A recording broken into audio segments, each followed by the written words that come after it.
Қан ағзадағы ішкі сұйық ортаның бірі. Қанның құрамында негізгі 3 маңызды элемент бар. Ол эритроцит, лейкоцит және тромбоцит. Эритроцит оттекті тасымалдаса, лейкоцит микробты өлтіреді, ал тромбоцит қорғанысқа жауап береді. Қанды ұйыту да осы тромбоциттің жұмысына тікелей қатысты. Мәселен, сіз жарақат алсаңыз, жараның бетіне қан қоюланады. Мұның адам өміріндегі маңызы өте зор. Себебі жарадағы қан ұю арқылы ағзаны қансыраудан сақтайды. Алайда тамырдың ішінде қан ұйып қалатын жайттар да орын алып жатады. Ол жағдай жалпы қан айналымы жүйесіне кері әсер етіп, адам өміріне қауіп төндіреді.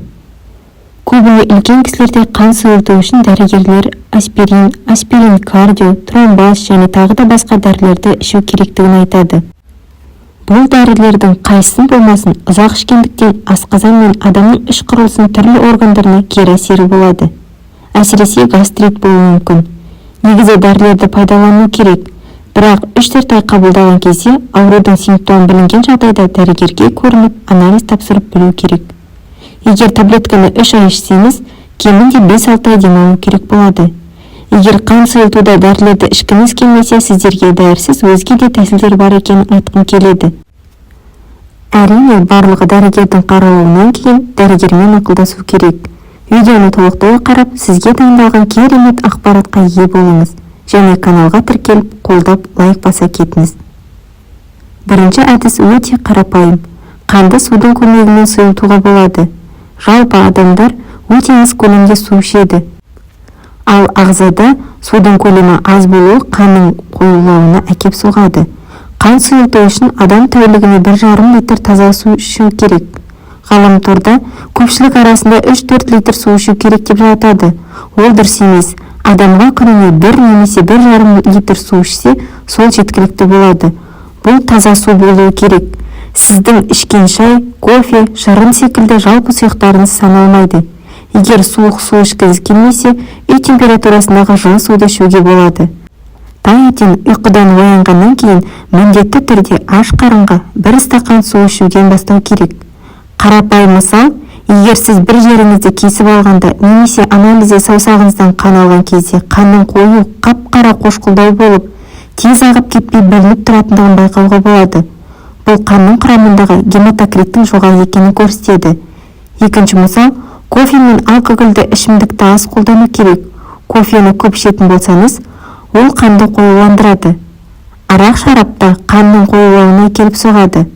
Олар қан тамырларын атеросклероз пайда болады. Тұздалған көкөністерді де көп жемеу керек. Кептірілген қышқыл тағамдар да адам ағзасына зиян. Сондықтан оларды белгілі бір мөлшерде қолданған дұрыс. Физикалық белсенділік.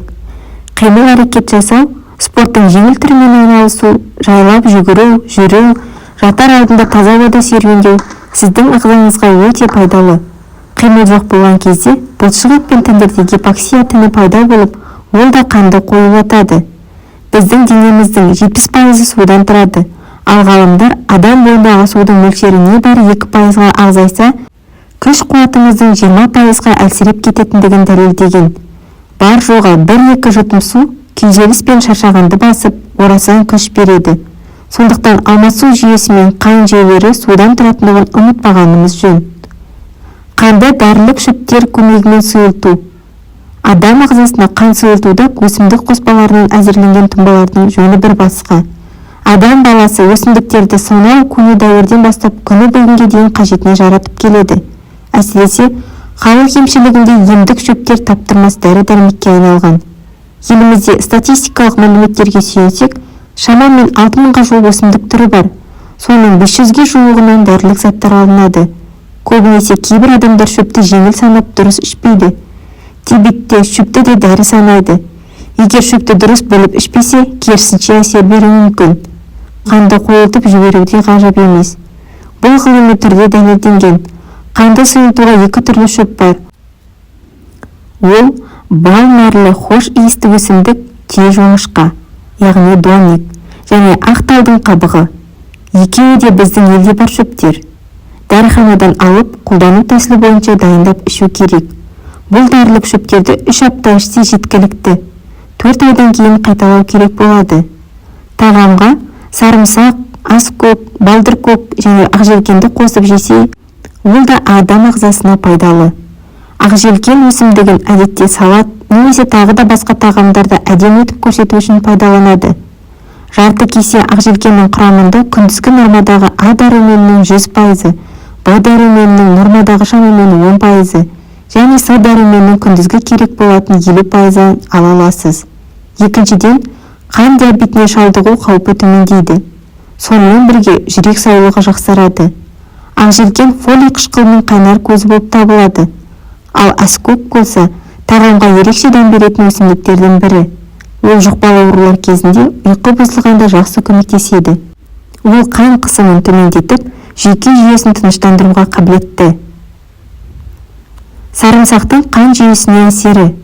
Сарымсақтың құрамындағы аллитин жүрек қан тамырлар жүйесінің қызметін реттейді. Күніне сарымсақтың бір бөлігін жесе, қан тамырларын нығайтып, қан айналымын жақсартады. Залалды холестерин мөлшерін 10%-ға төмендетеді. Сәйкесінше, қанның ұйуын болдырмай, жүрек талмасының алдын алады. 12 апта бойына сарымсақты үзбей қолдану артериалды қан қысымын реттейді. Сарымсақ құрамы түрлі элементтерге өте бай. Десе де оны шамадан тыс жеуге болмайды.